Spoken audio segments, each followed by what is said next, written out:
అబ్బా! పులిహోర ఎంత బావుంటదో! నోట్లో నీళ్ళొస్తున్నాయి కదా చూస్తుంటే. ఇదిగోండి ఇలా రైస్ చేసుకోవాలి.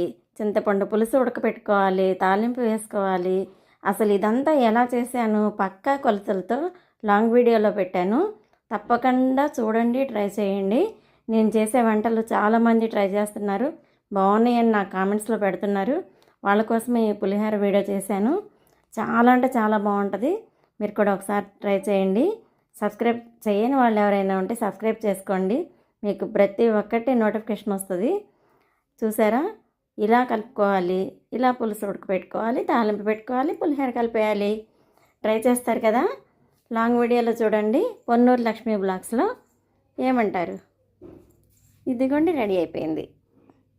చూసారా ఎంత పర్ఫెక్ట్గా ఉంటుందంటే అంత పర్ఫెక్ట్గా ఉంటుంది. చాలా ఈజీగా చేసుకోవచ్చు. నేను చెప్పిన కొలతలతో మీరు ట్రై చేస్తే అసలు ఉప్పు కూడా చూడాల్సిన పని లేదండి, అంత బాగుంటుంది.